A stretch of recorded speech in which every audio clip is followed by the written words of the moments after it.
கடந்த காலங்கள்ல டீலிமிட்டேஷனை அதிகமா எதிர்த்த திமுக இப்ப சமீப காலமாக ஆட்சி மாற்றத்திற்கு பின்பு அதை பற்றி பெரிய அளவுல பேசாம இருக்காங்க. இன்னுமே அது பாராளுமன்றத்துல நடக்குமா அமல்படுத்தாங்கன்னு தெரியாது. அதுக்குள்ள எதுக்கு இவ்வளவு அவசரப்படணும் தமிழக அரசு இந்த அனைத்து கூட்டத்திற்கு அப்படிங்கிற மாதிரி எல்லாம் அப்ப இப்ப இந்த 2026ல இதை பத்தி நடக்கிற அவசரம்னா போன வருஷம் நடந்தது. அது எப்படி நம்ம சொல்லுவோம்? போன வருஷமே கொண்டு வந்தாங்கல்ல, திமுக கொண்டு வந்தாங்க. அதை எப்படி நம்ம பார்க்க முடியும்? இல்ல நாம என்ன சொல்லணும்னா, போன வருஷம் திமுக கொண்டு வந்த அனைத்து கட்சி கூட்டத்துக்கும் அதுவும் சரியான விஷயம் தான். இப்பொழுதும் நம்ம மாண்புமிகு முதலமைச்சர் அவர்கள் ஒரு அழைப்பு விடுத்திருக்கிற இந்த அனைத்து கட்சி கூட்டமும் சரியானதுதான், அவசியமானதுதான். இந்த விஷயத்துல திமுக ஒரு சாஃப்ட் கார்னர் எடுக்குறீங்களா? தொகுதி மறுவரை விஷயத்துல இல்ல, அது என்னன்னா, அதுதான் பாத்தீங்கன்னா, திமுக பல்வேறு காரணங்களால இந்த ஒன்றியத்தில் ஆளும் அரசோட பணிஞ்சு போயிருக்காங்க. அதுதான் உண்மை. அவங்க ஒவ்வொரு அமைச்சர் மீதியும் பல்வேறு ஊழல் குற்றச்சாட்டுகள் இருக்கு. அது வந்து அவங்க காலத்தின் கட்டாயமா இருக்கு. ஸோ கண்டிப்பாக அவங்க எப்பொழுது காங்கிரஸ் வெளியே வந்ததோ அவங்களுக்கு ஒரு நல்ல ஒரு காரணம் கிடைச்சது. அவ்வளவுதான். காங்கிரஸ் வெளியே வந்தது அவங்களுக்கு ஒரு நல்ல காரணம். அது உண்மையில அவங்க உள்ளுக்குள்ள அவங்க எல்லாம் சந்தோஷமா தான் இருப்பாங்க. எப்போ பிஜேபி பக்கம் போலாம் அவங்களை காப்பாத்திக்கிறதுக்காக, அவங்க மேல இருக்கிற ஊழல் குற்றச்சாட்டுகளும் தப்பிக்கிறதுக்காக இது ஒரு நல்ல வாய்ப்பா தான் அவங்க பார்ப்பாங்க. இல்ல, சட்ட முன்னோடி வந்து கையில கிடைக்கல அப்படி இருக்கும்போது ஏன் அவசரப்படுறாங்க?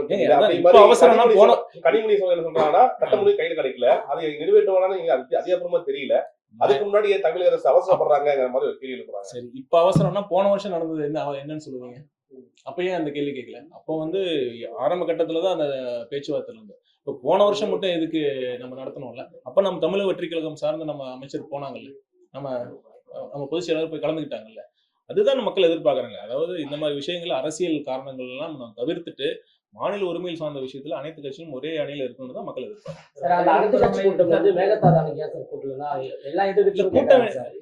நாம அதுதான் நான் ஏற்கனவே சொன்ன மாதிரி நிறைய பேசிட்டோம். மாண்புமிகு முதலமைச்சர் அவர்கள் சட்டப்பேரவையில சொன்னார்ல, நம்ம ஒரு கர்நாடகா செல்ல விரும்பினார். ஆக்சுவலா எந்த விஷயத்திலையும் பேசி தீர்க்க முடியாத விஷயங்கள் எதுவுமே இல்லை. அந்த மாதிரி விஷயங்கள்னாலதான் நம்ம பண்ண முடியலையே ஒழிய, அந்த டைம் லாஜிஸ்டிக்ஸ் விஷயமாலதான் பண்ண முடியலையே ஒழிய பேசக்கூடாது அப்படிலாம் எந்த ஒரு விஷயமும் கிடையாது.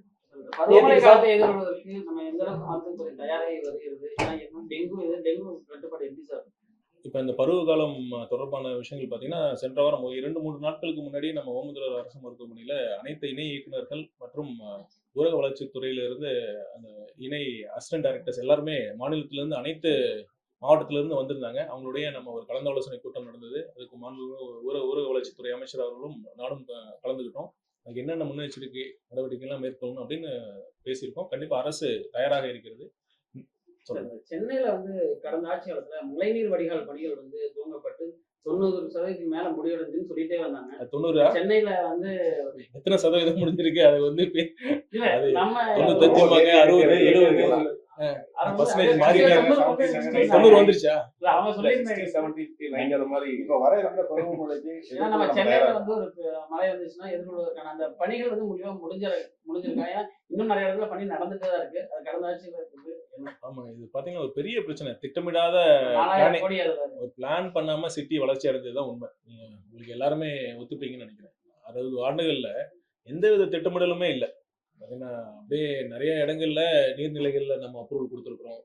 லோ லேயிங் நம்ம இருக்கிற இடத்துல தண்ணி வரல, தண்ணி இருக்கிற ஏரியால தான் நம்ம வீடு கட்டிக்கிறோம். அந்த மாதிரிதான் ஒரு சுச்சுவேஷனா இருக்கு. இதை நம்ம சரி செய்யணும்னா ஒரு நீண்டகால திட்டம் தேவை, ஒரு மாஸ்டர் பிளான் கண்டிப்பா தேவை. சென்னைக்குன்னு ஒரு விஷன் தேவை. விஷன் டாக்குமெண்ட் நம்ம ரெடி பண்ணிட்டு இருக்கோம். கண்டிப்பா ஒண்ணு விஷயம் சொல்றேன். இதுல வந்து எங்களுடைய நோக்கம் ரொம்ப தெளிவா இருக்கு. நேர்மறையான எண்ணங்கள் மட்டும்தான் இருக்கு. வேற எந்தவித நோக்கமும் கிடையாது.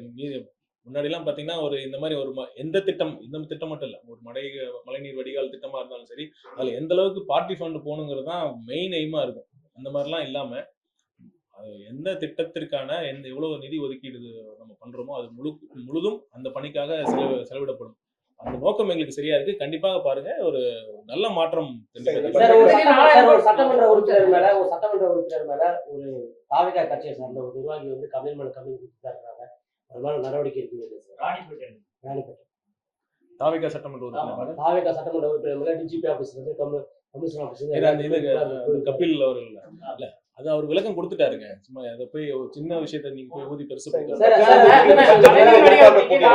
சுகாதாரத்துறை வந்து ஒரு பெரிய துறையா இருக்கு. என்ன மாதிரி எதிர்பார்ப்பு என்ன மாதிரி இருக்குன்னு நினைக்கிறேன். சுகாதாரத்துறையான மானிய கோரிக்கை வந்து 17ஆம் தேதி இருக்கு.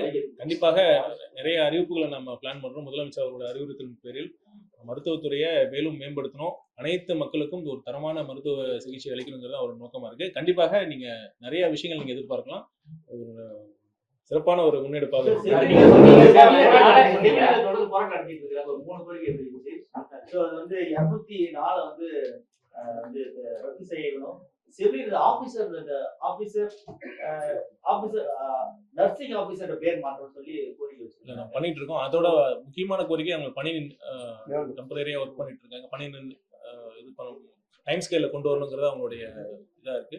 நம்ம பேசிட்டு கண்டிப்பா இருக்கு. நம்ம பேசிட்டு இருக்கோம், முதலமைச்சர்கிட்ட பேசிட்டு இருக்கோம். அவரும் கண்டிப்பா கனிவான முறையில பரிசீலிக்கணும்னு சொல்லியிருக்காரு. நம்ம பெற்று தருகிறேன் என்ற நம்பிக்கை எனக்கு இருக்கிறது.